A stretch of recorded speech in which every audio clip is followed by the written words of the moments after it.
Hey, all, Scott Horton here for the BumperSticker.com. I created it but quickly sold to Rick so I could do this instead. In the decades since, he's made one hell of a great company. The BumperSticker.com makes digitally printed, photo-quality, full-color bumper stickers for your band or your business, as well as magnets, adhesive vinyl decals, and labels for products and industrial use, and your political cause or campaign too. The BumperSticker.com also offers full custom graphic design for bringing your idea to reality. Let the BumperSticker.com help you get the word out. That's the BumperSticker.com at the BumperSticker.com. And tell them you heard it here. All right, everybody, welcome back to the show. I'm Scott Horton. This is my show. This is Scott Horton Show. What a strange top of the hour break that was. All right, so our next guest on the show today is Kade Crockford. She keeps this blog, PrivacySOS.org. PrivacySOS.org. And you can follow her on Twitter all day, every day, at 1Kade. Welcome to the show. How are you doing? I'm pretty good. How are you? I'm doing great. I'm sorry, I meant to say also you are the director of the Program for Technology and Liberty at the ACLU of Massachusetts. So that's right. Pretty good. What exactly is that, by the way? Basically, that's a fancy way of saying I fight government surveillance for a living. And the project both, we don't want to come off as technophobes, basically. Obviously I use technology every day to get the word out, to organize. So the Technology for Liberty construct is basically to say, we need to ensure that technology works for us and not against us. Right. And now, do you focus mostly on propaganda, or you're a lawyer and you sue all day too, or what? I'm not a lawyer. I work with a really great team of lawyers. I actually have a really sweet gig because I work with lobbyists, I work with lawyers, but I am neither a lobbyist nor a lawyer. So I do a lot of research and writing and public speaking and talking to the press and can sick lawyers and lobbyists on problems, basically, which is really fun. Good. Yeah, I mean, that's what we need. I tell you, I learned this lesson watching 2020 when I was 7 or something. That boy, you have to have people who get up and their job, get up in the morning and their job all day is suing the government to hold them to account for these kinds of things, because if they don't do it, it doesn't get done. And there's story after story of that one individual lawyer that did the work, that filed the suit, that made the difference in this minor case and that major one. And so that kind of work has got to be done. So that's why I've always been a fan of the ACLU, because if anybody deserves to be sued, it's the U.S. government. Yeah, and just in case your listeners haven't heard, we actually just won something yesterday in court, which is always satisfying because typically we lose a lot in the surveillance world. The highest court in Massachusetts yesterday, the Supreme Judicial Court, ruled that cops need to get a warrant to track your phone location over a 2-week period. So that's exciting. A little bit more privacy than we had yesterday. Oh, good. Now, it doesn't say you don't need a warrant until the 14th day or anything, does it? Well, so this is the thing. The case in question dealt with the cops tracking someone's cell site location information for 2 weeks without a warrant, and so the justices ruled on that 2-week period. They also, though, suggested that any kind of location tracking with through someone's cell phone might demand a warrant. But as it stands, the law now says that if they want to get 2 weeks worth of information, they need to get a warrant. That's why the legislature needs to step in and fill in the details. We think that even one piece of data should require a warrant. Mm-hmm. Yeah, of course. Well, that's what the Bill of Rights of Massachusetts says, right? Yeah. Well, actually, interestingly enough, this decision pertains to our state constitution, not the federal constitution. So The judges said, under Article 14 of the Massachusetts Declaration of Rights, which is the equivalent of our state constitution, that, we have a right to privacy and not to be tracked by the government over a long period of time through our cell phones. So, it's interesting. This is playing out in courts nationwide where courts are finding that their state constitutions might actually be more protective than what the Supreme Court has said the federal constitution grants us. Mm-hmm. Well, most of them are written that way, where the Federal Bill of Rights is, at least the way it's written, it's a list of restrictions against what they're allowed to do. I know the Texas Bill of Rights is a list of mandates that the state of Texas must protect your right of free speech, your right of free association, your right to bear arms, your right to a speedy trial, et cetera, like that. It's the sort state constitutions are all pretty different. I mean, here in Massachusetts, ours tax pretty closely to the federal constitution, in part because they were written around the same time, and in fact, some of the same people were involved in writing them. In fact, the Fourth Amendment to the U.S. Constitution is actually based off of the 14th Amendment to our state constitution here in Massachusetts. They were both written by John Adams. Yeah. Well, there you go. Chicken egg thing solved there. That's interesting. Very good. Yeah. And now, so then that ought to be able to be cited at least in Massachusetts on cases of other GPS tracking devices of any kind or any of that sort of stuff, right? Yeah, I mean, that's certainly what we're going to argue. And look, the decision, this is how the law works. So the legislature, creates statutes. Then the police and law enforcement do what they want out in the field, right. Depending on how prosecutors interpret those statutes. And then, organizations like the ACLU, pains in the butts to the government, come along and say, wait a second, what you've done here violates either the state constitution, the federal constitution, or actually a statute. And we ask a judge to say, look, is this a legitimate exercise of state power? In this case, the judge said no. The issues that we're dealing with now, though, are incredibly complicated because in the vast majority of cases, statutes don't actually provide any protections for us with these new surveillance technologies, with the new kinds of communications technologies we use. And that's part of the reason why courts are the ones making these laws, because state legislatures, for the most part, and certainly the federal government, are not stepping up to the plate to pass new privacy protections that take into account the ways that we actually communicate today and the ways in which the government spies on us. Right. Well, and of course we know from all the Snowden documents that, just like the local cops you refer to there who go and do what they want unless maybe they get reined in kind of after the fact, the NSA, they don't care about the law. They're blatantly breaking the law. They cite Section 215, but they might as well be citing Section whatever they want because it's not in there to say that they can do what they're doing. That's absolutely right. And, that's part of the reason why it's so critical for us to have whistleblowers. I mean, we might never have known the extent to which the NSA was violating everybody's privacy, violating the law, had Edward Snowden not blown the whistle. So, to those people who say that the system works perfectly well, just fine, and that people like Snowden are traitors for telling the public about what's really going on behind closed doors, I think that the fact is that they would rather those government agencies continue to break the law and lie to the public than have to face the music about that stuff. Mm-hmm.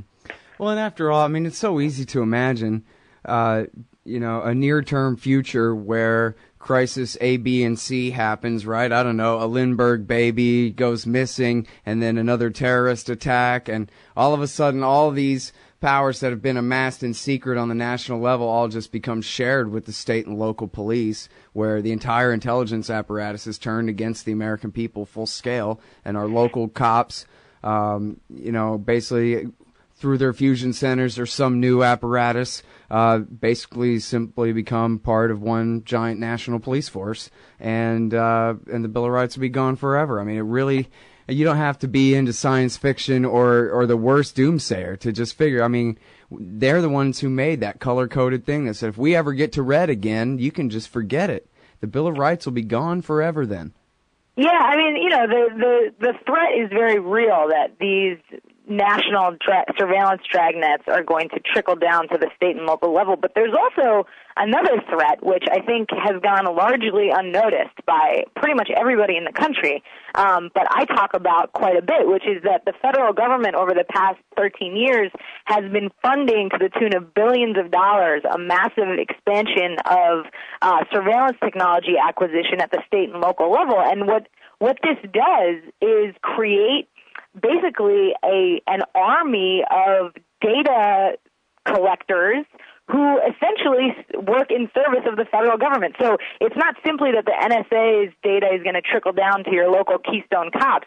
It's also that those cops are collecting license plate reader data fingerprint information, biometric data, information from surveillance cameras, which are all over cities, information from fare cards on public transit systems, and all of that data, which is collected by state and local governments, is going to be sucked up by the federal intelligence apparatus. So it's actually working in both ways. If you think about it, the NSA has how many employees? I don't know, 30,000 employees. There are something like 30,000 FBI agents across the country. That's not that many people. Right. There are 1 million cops, right? So actually the cops are the ones who can serve the federal government in the sense of acting as the Fed's eyes and ears on the ground in our communities. The FBI and the NSA, even if they have, a couple informants in protest movements or whatever, they don't have the kind of reach that police departments do nationwide, and so I'm actually quite concerned about the opposite trend as well. Right. All right. Yeah, well, we've already seen it happening in both directions, of course, too. Hold it right there. It's Kade Crockford from PrivacySOS.org and the ACLU of Massachusetts. We're talking about the lawless surveillance state in America. Be right back. Hey, y'all, Scott here. Ever wanted to help support the show and own silver at the same time? Well, a friend of mine, libertarian activist Arlo Pignatti, has invented the alternative currency with the most promise of them all. QR Silver Commodity Discs. The first ever QR code 1-ounce silver pieces. Just scan the back of one with your phone and get the instant spot price. They're perfect for saving or spending at the market. And anyone who donates $100 or more to the Scott Horton Show at scotthorton.org/donate gets one. That's scotthorton.org/donate. And if you'd like to learn and order more, send them a message at commoditydiscs.com or check them out on Facebook at /commoditydiscs. And thanks. All right, y'all, welcome back to the show. I'm Scott Horton. Treated Parsley's coming up in a minute, talk about the Iran talks. Making progress. It's hard work, but we're making progress. And the Iran talks, Trita, coming up. Just a few minutes. I'm on the line with Kade Crockford. She keeps this great website at, it's PrivacySOS.org. And also you can find her on Twitter, 1Kade, the word, not the digit, 1Kade. And and she's from the ACLU, Massachusetts. We're talking about surveillance, et cetera, like that.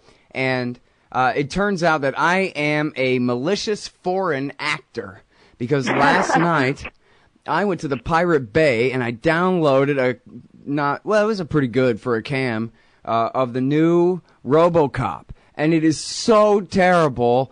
No one better ever see that movie. It's just terrible. Don't watch it.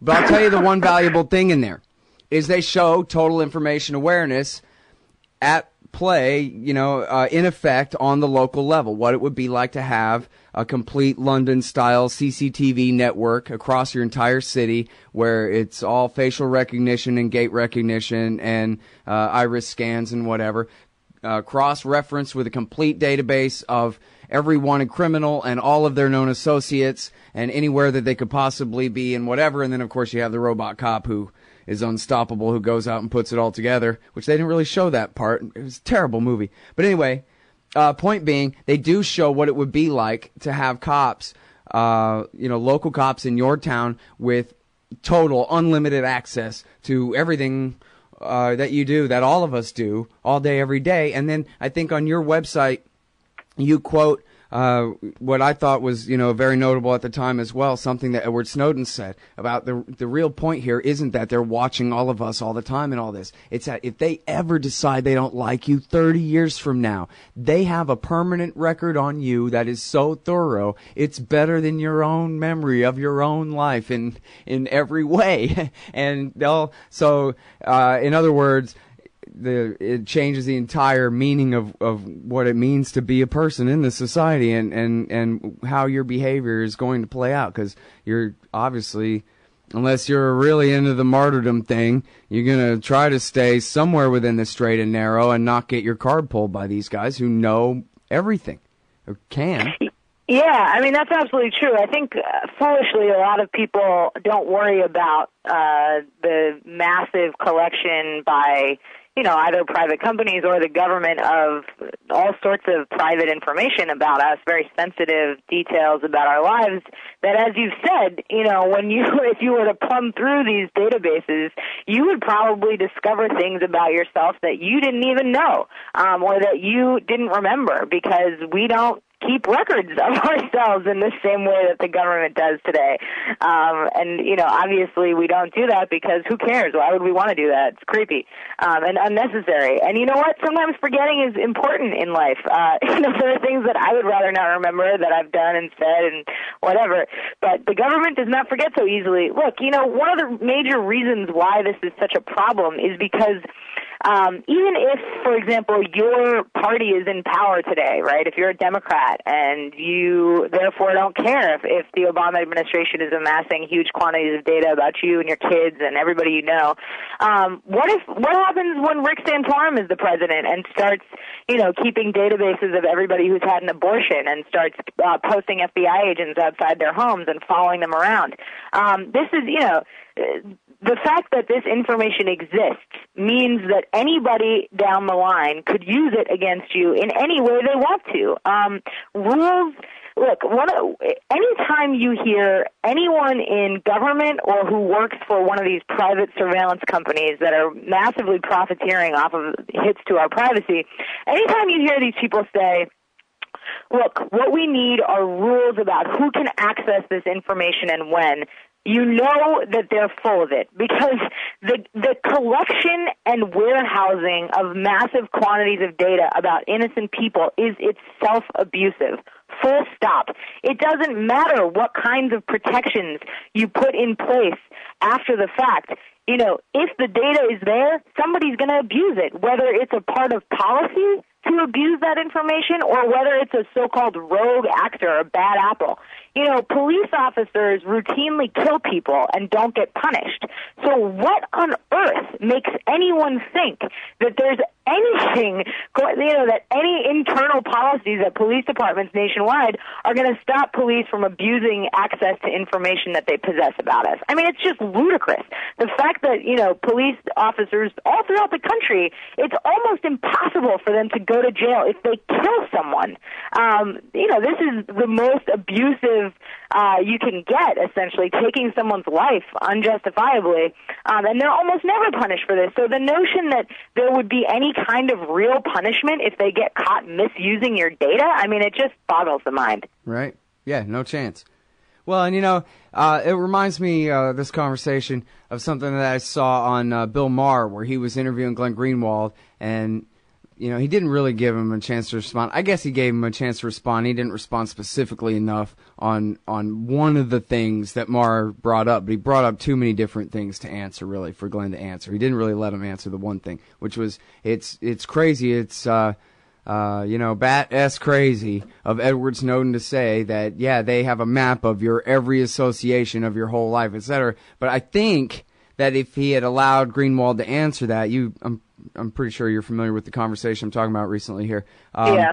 That he would have said what Snowden was referring to was your location data of your cell phone. Everybody's always got their cell phone. So, in other words, it really is, if they just, overlay their data with the map of the town, they know whose living room you sat in for 15 minutes 4 years ago, and they always will. And they have a map of who else was in that living room too, whose car you ever rode in, or anything else like that. And they can make out of that information, that data, whatever the hell they want. Doesn't mean that they're right about what it all means, but it means that it's there for them to begin, weaving conspiracy theories out of, for sure. Yeah, no question. And look, I mean, a lot of people will say, well, first of all, I think it's really critical to get down to brass tacks on why this is a problem. Information is power. Knowledge is power. This is an axiom that any adult who's ever, understood any basic, concept about human and social interactions can understand. If I'm in the same room with you and I know that there's a ticking time bomb and you don't, that means I'm going to live and you're going to die. Knowledge is power, right? I mean, at a very basic level. And if I know private information about your life and you don't know that I know it, I can manipulate you. I can control you without your knowledge. This is a basic fact of human interactions about society. society. So, at a very basic level, knowledge is power. Now, do we want to give government agencies and private surveillance contractors access to troves of data about our personal lives? Do we want to, in other words, give them power to manipulate us and to control us? Does that mean that they will use that information to manipulate us and control us? Not necessarily. Lots of people who say, I have nothing to hide, I don't care, they're probably right. The government's never actually going to use this information against them to either lock them up or to, target them for some sort of specialized repression. But what they're missing is that they don't necessarily want to live in a society in which that kind of spying is possible, because what that means is that you don't have the civil rights movement. What that means is that you don't have movements that give gay people equal rights to straight people. What that means is that you're essentially saying you don't care about people's rights to protest, to challenge the government, that you think it's perfectly acceptable for the government to be keeping tabs on dissidents, to be interfering with their political work. What you're essentially saying is you don't mind living in an authoritarian society. And to those people, I think that what they're going to find is that as this kind of surveillance state ratchets up, and depending on who we have in office in the next 10 or 20 years, they're going to live to regret it. All right, now let me ask you this. You got to be honest with me. You really think judges are going to save us from this madness? I mean, look how far we've already gone. It's fair to say, isn't it, that the Bill of Rights already is a dead letter in the 21st century, and we have to come up with something else, the free people of this planet, to... if we can't roll this power back, to come up with a way to protect ourselves from it or work around it. No, I don't think judges are going to save us any more than I think Lyndon Johnson saved black people when he signed the Civil Rights Act. I mean, this is going to be something that's going to require a mass movement. It's going to require, people from all over the country, from all different walks of life, at every level of, the economic spectrum, every race, color, creed, sexual identity, whatever, to say to each other, to their friends, to their families, to their communities, to their police departments, to their elected representatives, to their courts, that we're not going to put up with this anymore. Social movements take time. And so, look, people who may or may not be familiar with what happened when those brave anti-war activists in the 1970s robbed an FBI office, blowing open the FBI's COINTELPRO program, this counterintelligence program that had been directed at black organizers, black people, civil rights workers, anti-war dissidents in the 1960s and 70s. When they blew open COINTELPRO in 72, it wasn't for years until we saw the first reforms. So this is something that takes time. Snowden's revelations began in June. It's been a little over 6 months from then, and we've already seen a bunch of changes, if not in the structure of the government, then at least in terms of public opinion about these issues. Right. So I think, I actually do have hope. I don't necessarily think that this is a done deal. Anything that human beings create, we can undo. And I really don't think that there's any reason for us to roll over and accept this kind of dystopian surveillance state as a fait accompli. Right. Yeah, we certainly have a window of opportunity here to make the difference. That's for sure. And, I don't know, the numbers vary depending who you ask, but it sure seems like the stories are going to keep coming. And it's not like a drip of, yeah. It's a 1-2 punch, 1-2, 1-2, 1-2 for 7 months, going on 8 months now of these leaks, just smashing the state on the chin. So it seems like, we really are making progress in public opinion and even in D.C. opinion, I think, from what I can tell from here. So I think you're right. I think it's working, and I think you're a big part of that. And I thank you for that and your time on the show today, Kade. Well, thanks for having me, Scott. Take care. All right, everybody. That is Kade Crockford. She writes at PrivacySOS.org, PrivacySOS.org, and she tweets at 1Kade. Man, you need some new stickers for the back of your truck. Scott Horton here for LibertyStickers.com. Aren't you sick and tired of everyone else being wrong about everything all the time? Well, now you can tell them all what's right with some stickers from LibertyStickers.com. At LibertyStickers.com, they're against everything, so you know they're good on your issue, too. Whether it's the wars, police, state, gun laws, the left and right, or the president, LibertyStickers.com has hundreds of choices so you can find just the right words to express your opposition and contempt for those who would violate your rights. That's LibertyStickers.com. Everyone else's stickers suck. Hey, I'm Scott Horton here for The Future of Freedom, the monthly journal of the Future Freedom Foundation at fff.org/subscribe. Since 1989, FFF has been pushing an uncompromising moral and economic case for peace, individual liberty, and free markets. Sign up now for The Future Freedom, featuring founder and president Jacob Hornberger, as well as Sheldon Richmond, James Bovard, Anthony Gregory, Wendy McElroy, and many more. It's just $25 a year for the print edition, $15 per year to read it online. That's fff.org/subscribe. And tell them Scott sent you. Hey, I'm Scott Horton here to tell you about this great new book by Michael Swanson, The War State. In The War State, Swanson examines how Presidents Truman, Eisenhower, and Kennedy both expanded and fought to limit the rise of the new national security state after World War II. If this nation is ever to live up to its creed of liberty and prosperity for everyone, we are going to have to abolish the empire. Know your enemy. Get The War State by Michael Swanson. It's available at your local bookstore or at Amazon.com in Kindle or in paperback. Just click the book in the right margin at scotthorton.org or thewarstate.com. What was the only interest group in D.C. pushing war with Syria last summer? AIPAC and the Israel lobby. What's the only interest group in D.C. pushing to sabotage the nuclear deal with Iran right now? AIPAC and the Israel lobby. Why doesn't the president force an end to the occupation of Palestine, a leading cause of terrorist attacks against the United States? AIPAC and the Israel lobby. The Council for the National Interest is pushing back, putting America first and educating the people about what's really at stake in the Middle East. Help support their important work at councilforthenationalinterest.org.